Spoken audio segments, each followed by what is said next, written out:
So we're back again together, Martin Palethorpe and me, Elizabeth Lovius, leadership developers of many years experience, really taking a look at leadership and in particular conscious leadership. And we've been looking at leading yourself. We've been looking at leading others, probably the people closest to you, your team. But most leaders are working either, they're working in an organization. So there are many teams in the organization, or they're in the top team. They need to lead that organization as a whole.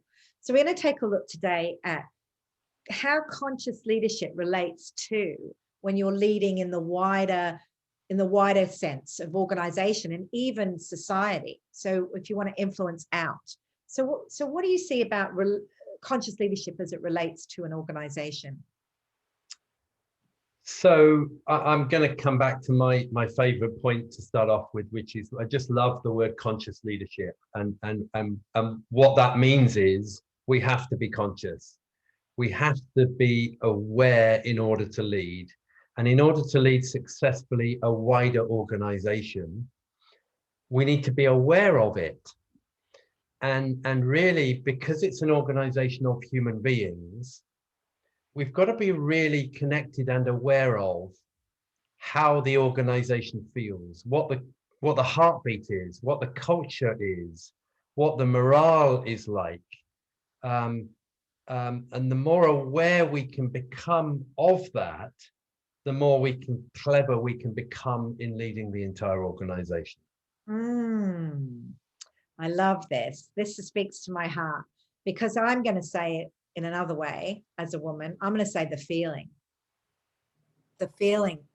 what it feels like to be part of that organization, not what they're achieving, not what they're saying, not even as a little bit what they're doing, but really, how does it feel when you walk in the door, and how does it feel to get things done around here? And I guess you'd call that culture, but I feel very strongly that restaurants are a great example. They all have the same process and the same doing, but they feel different. What is that invisible thing? So can you speak a little more to that? Because I'm really interested in your view on that. Yes, and I totally agree with you. And I think if we think for ourselves and people listening to this, they probably will have worked at least in one place that didn't feel that great to work, and another place that felt really great to work. And it's all about feeling.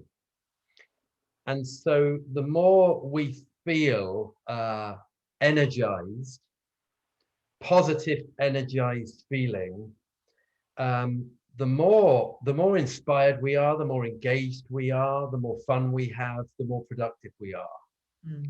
And obviously organizations, well, not obviously, but organizations are really catching on to this way more than they were 20 years ago. But it's still unlocked potential because there's still so much focus on results. Not realizing that if we really focus on creating an amazing organization that feels amazing to be part of, we are going to then maximize the potential of the results anyway. It kind of influences things. There's the form, the results, and then there's the feeling around the form. And that's what humans tend to react to.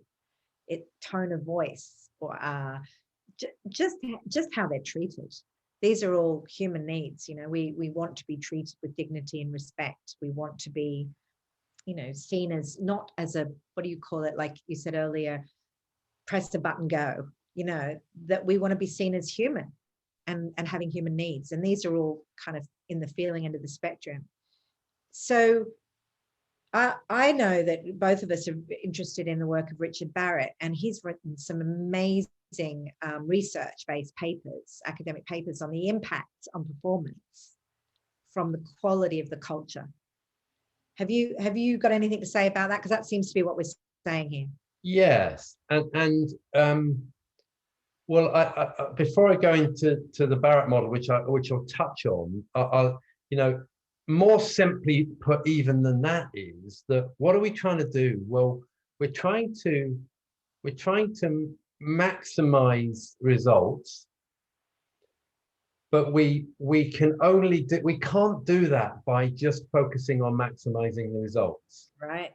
And that's what many organizations do, is they want to drive results, so they focus on driving results.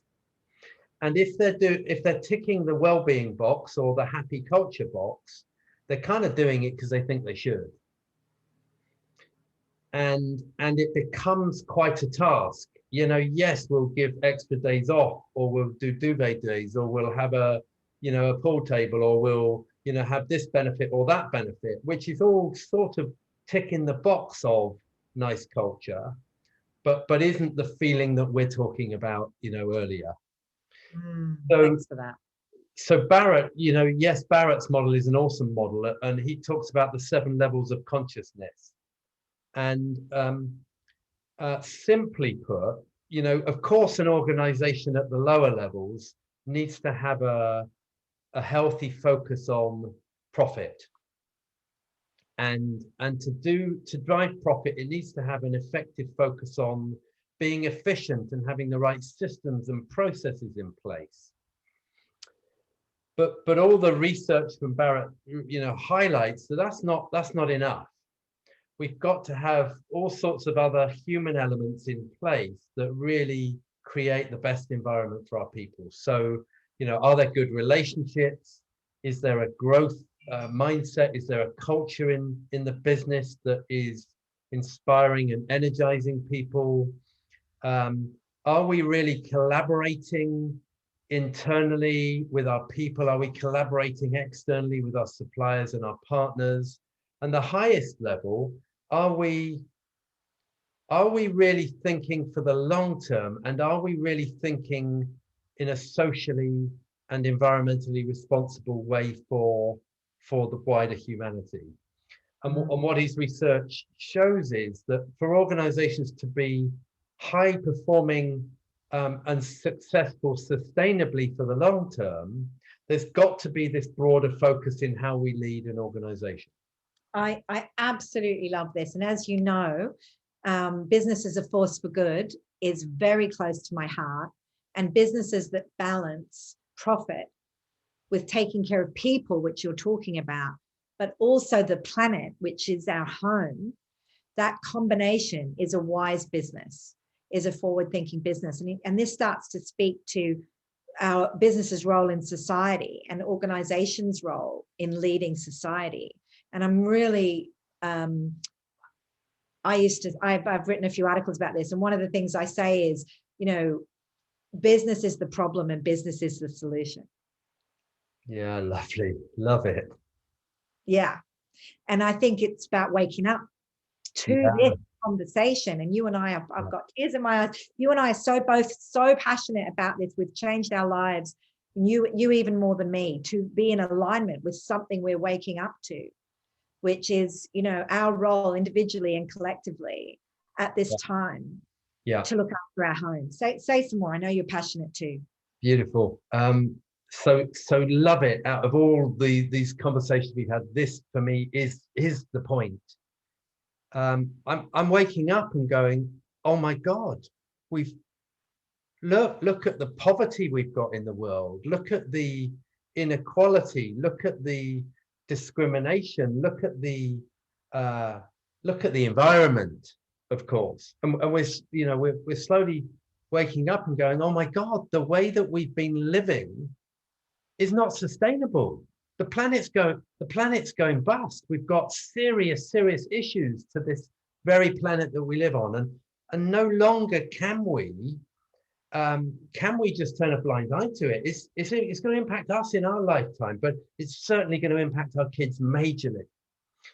And this for me is the heart of conscious leadership. It's really the most important point, is being aware that your leadership is there's a fundamental role that your business can play in humanity, and what we need every business to do to be more sustainable, more responsible, to realize that we can't be consuming the planet, abusing people, using cheap labor, etc. the world is calling for us to step up and become more responsible, more kind, more holistic in the way that we are leading our businesses and living our lives. It's about making conscious choices at the leadership level, because they ripple out everywhere. And I can really see how this connection between conscious leadership and leading society, organizations leading society, is the next evolution of business, frankly. It has to be. And part of the reason is a lot of people in the millennial generation do not give license anymore to organizations to trash the planet, to consume more than they put back in. That is no longer an acceptable way to do things for a whole generation and the generations that are following. So pretty soon they'll be in, maybe even listening to this, leadership positions. And they're already more awake, I'd say, more conscious about this element than perhaps I was when I was their age, and you too, you know. And I feel like there's this whole awakening happening across the world. But I do know that if the money, if business and money focus on this, that creates an energetic shift.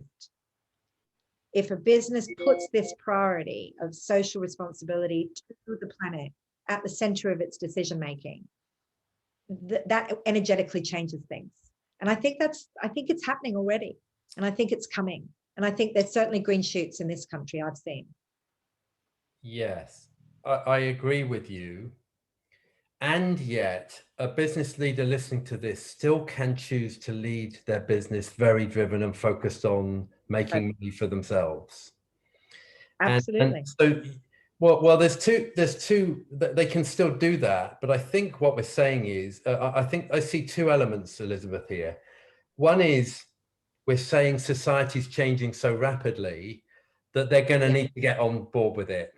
They're going to need to get on board with it. And the question is, are you wanting to be a laggard and just get pulled along and follow the trend and be clever with it, possibly greenwashing, whatever? Or are they realizing that actually fundamental really to being a responsible human being on this planet is to really lead from the heart in a systemic and holistic way for the planet that we exist on? I love that, because like what you just did there was you demonstrated how a leader might challenge.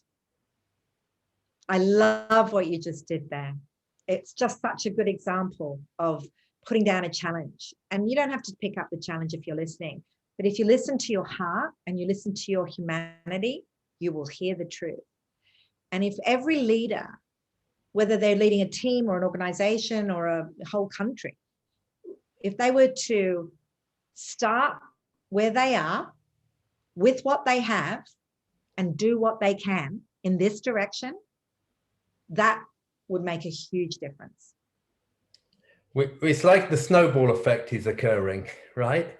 And are you going to jump into the snowball with us in this conversation and do your bit? And I guess one of the elements of this is it's very easy. This problem is so large, it's so systemic, so globally systemic. It's easy to go, well, you know what? Never mind. I'm just going to buy that bit of plastic today. Don't worry about it. But we need the snowball effect, and the snowball effect is coming, which is let's jump in and do our little bit and make each day our little bit even more.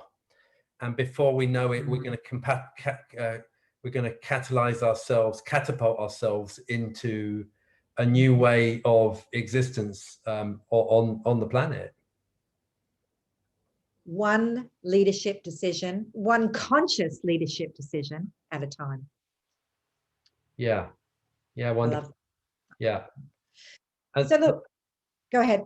Well, there's one other thing that I think is fundamental to this, Elizabeth, is separation versus connectedness. It's very easy for a leader or a human being to live with a separation mindset of looking after oneself, of being separate. It's about me, it's about my house, it's about my amount of money, it's about my family, etc., etc. And we spend a lot of our lives focused on me. Mm-hmm.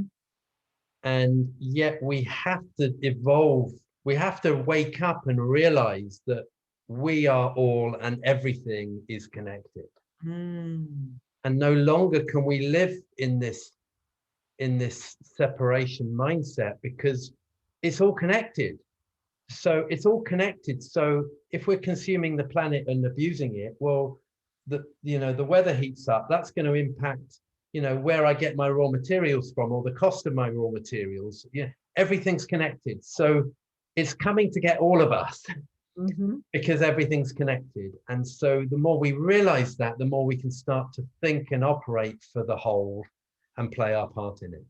Oh, I can really see how that's a very good orientation to have, to see everything as connected rather than separate. In the, I think, 70s or 80s, they used to talk about this idea of when a butterfly flaps its wings, it creates a hurricane on the other side of the world. And it was like something they used to teach on management trainings, but actually it is literally the case that the atoms that are making me go out into the atmosphere and end up somewhere else. It's just energy changing form all the time. We are too. To think we're not connected is the illusion. Separation is actually the illusion. Mm-hmm. The reality is the connectivity of all things, the connectedness of all things. So to wake up to that truth is very clarifying.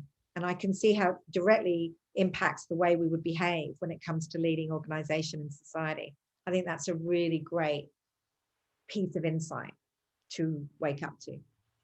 So look, we've been doing this little journey, exploring conscious leadership from all different angles: up, self, our team, organization, society. What do you want to leave people with? What do you want to leave them reflecting on, or perhaps even doing as a result of listening to this program? I want you, Mr. or Mrs. Listener, or Miss Listener, to stop and reflect and increase your awareness of everything. Increase your awareness in how you're living, how you're leading, how you're working, how you're playing. Increase your awareness, because so under all of your behavior and your choices is thinking.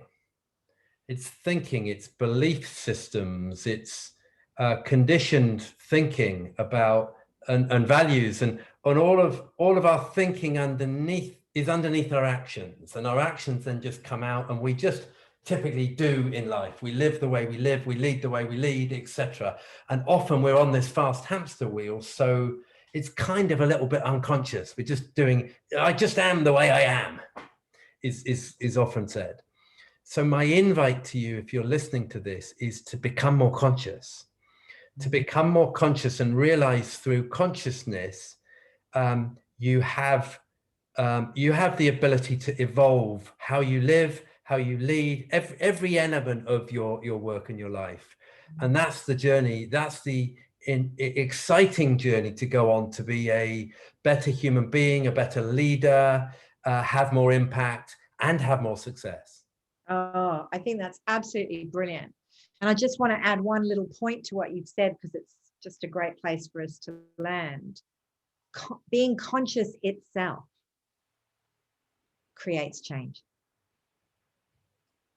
So I really love the challenge you've put there to people to wake up, to be conscious, because it doesn't have to mean a lot more work. It often means a lot less. Thank you. Great. That's been a fascinating discussion. Thank you, Elizabeth. Really great. Really enjoyed it.